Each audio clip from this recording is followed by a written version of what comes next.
Oi, turma, tudo bem?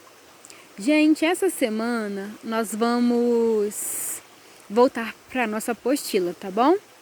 O nosso assunto aqui é biodiversidade. Dentro da educação ambiental, vamos tratar de biodiversidade.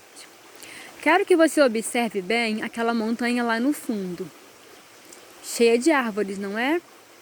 Um cavalo pastando, algumas plantas rasteiras, outras arbóreas, outras que vivem em cima de outras plantas que estão escondidas lá dentro da floresta. Eu consigo enxergar daqui que há um passarinho em cima do cavalo, se alimentando provavelmente dos carrapatos que estão grudados nele. Essa quantidade de espécies nessa área que vocês estão vendo, eu chamo de biodiversidade. Então eu defino como biodiversidade o tanto de espécies que existem nessa região. E aí, não se atenham somente ao que você vê. Existem aí nessa área muitas bactérias, muitos protozoários, muitos fungos, todos invisíveis, habitando essa região. Existem muitos seres vivos dentro do intestino daquele animal, do cavalo e também do pássaro. Observe agora esse riacho. Imagine quantos seres vivos habitam essa pequena região. Eu tenho as plantas da margem, tem seres vivos dentro da água, microscópicos, muitos protozoários, por exemplo, alguns fungos, alguns peixes. Pode haver répteis aqui, por exemplo, cágados.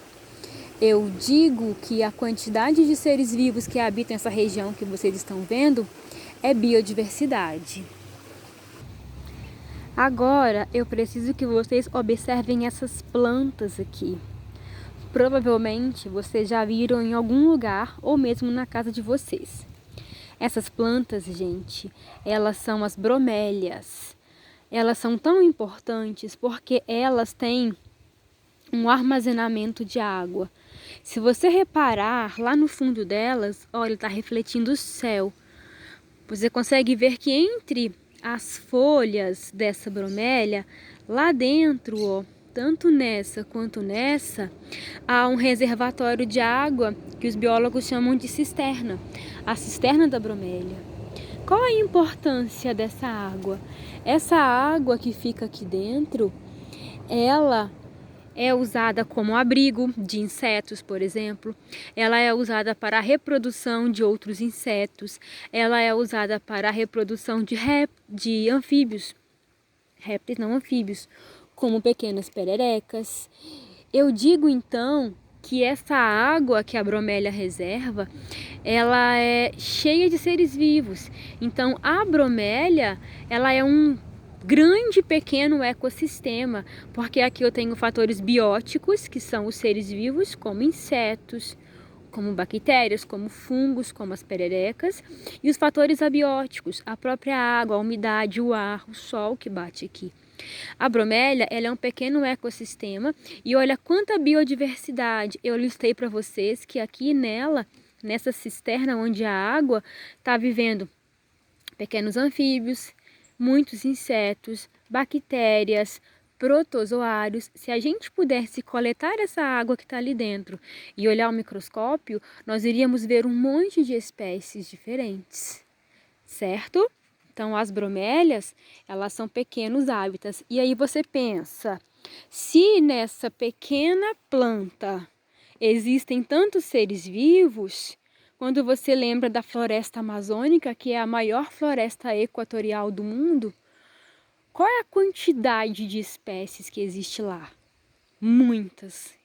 Tanto em quantidade quanto em diversidade. Então, na Amazônia, há uma grande biodiversidade. Muito bem, então eu defino biodiversidade como sendo a quantidade de espécies encontradas numa área, ok? Gente, falando em biodiversidade, a gente também tem que falar de outro conceito, que é a riqueza. Como é que eu defino riqueza? Eu digo que riqueza é o número de espécies diferentes em uma região. Então, eu vou pegar, por exemplo, o que eu tenho aqui na minha casa, que são alguns exemplares de animais marinhos. Lembra disso aqui? São esqueletos de ouriço, certo? Eu tenho aqui a concha, que era de um molusco. Tenho aqui outra concha, num formato diferente, de outra espécie de molusco, tá? E tenho aqui 2 exoesqueletos de cigarra. Vocês lembram deles? Os exoesqueletos de quitina? Muito bem, tá? Imagine que essas espécies aqui, se elas pudessem estar no mesmo habitat, imagine que elas estejam convivendo, tá? Claro que isso é hipotético, porque, por exemplo, os ouriços são exclusivamente marinhos. Mas eu consigo dizer o seguinte: qual é a riqueza dessa região aqui? Riqueza é o número de espécies diferentes em uma região. Então, qual é a riqueza dessa comunidade? É só você contar quantas espécies diferentes tem. Aqui tem ouriços, uma espécie. Tem cigarras, 2 espécies. Tem esse molusco com a concha pontiaguda, 3 espécies. Tem esse outro molusco que tem uma concha um pouco diferente, é a 4ª espécie. Então, nessa região aqui, a riqueza, ela é 4. Agora, perceba que eu acrescentei 2 moluscos diferentes. Esse aqui e esse outro aqui. Para quanto foi a riqueza? Lembra, riqueza é o número de espécies diferentes em uma região.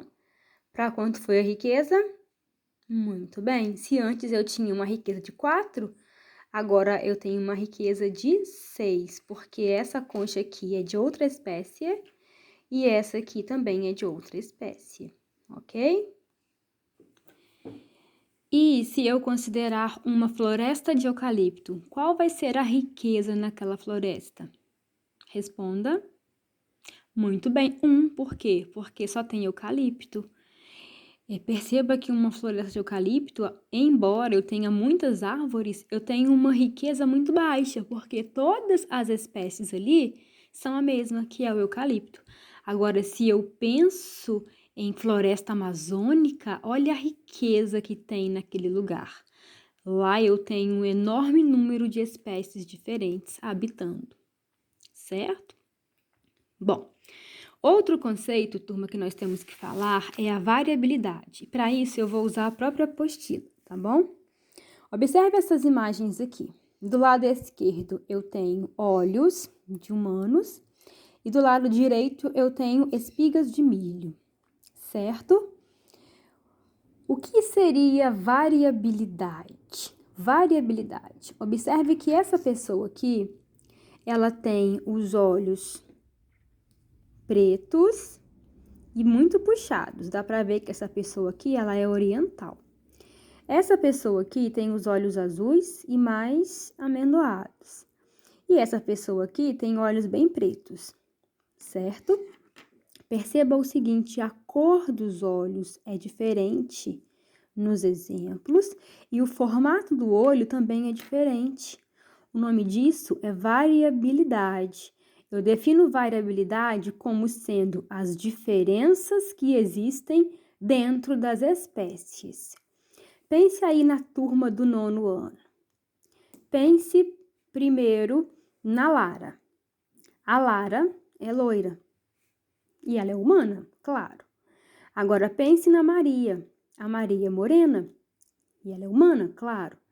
Lara e Maria são da mesma espécie, porque as duas são humanas. Mas veja quantas diferenças elas têm. A Lara é loira, a Maria é morena. Isso é variabilidade. Vamos ver mais um exemplo. O Luiz. O Luiz é um menino alto, certo? Vamos voltar na Lara. Não me mate, Lara. A Lara é uma menina baixa.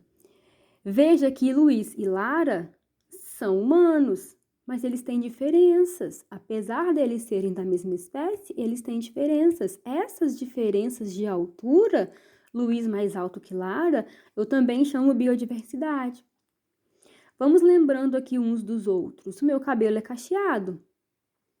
O da Rai é liso, certo? Olha a variabilidade dentro do 9º ano. Cabelo cacheado, cabelo liso.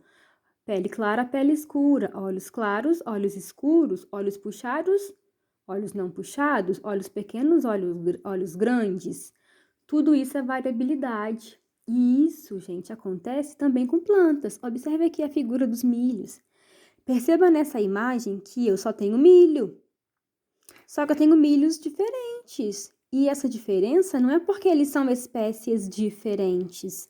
Essas diferenças estão dentro da mesma espécie. Olha essa espiga aqui. Ela é mais marrom.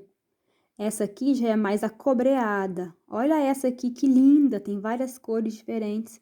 Esse aqui é mais claro. Então, perceba que esses milhos, eles são diferentes, eles têm características diferentes, mas eles são da mesma espécie. Isso é a variabilidade. Eu defino, então, variabilidade como sendo as diferenças, ou seja, as características diferentes encontradas dentro da espécie. E quem é que ordena, quem é que diz que essas diferenças devem existir? O DNA, certo? Nós temos DNAs diferentes, logo nós exibiremos características diferentes. Voltando novamente no exemplo, eu tenho cabelo cacheado porque no meu DNA tá escrito, tem um gene lá que diz que o meu cabelo vai ser cacheado. Já para Maria, ou para Lara, ou para Rai, que tem os cabelos lisos, tá escrito no DNA delas outra característica, que elas terão cabelos lisos. E qual é a importância da variabilidade? Gente, as características diferentes fazem os seres e as espécies se tornarem um pouco diferentes. E o diferente, ele pode conter alguma característica importante para a sobrevivência, e se a espécie sobrevive, ela é mais adaptada. Certo? Muito bem.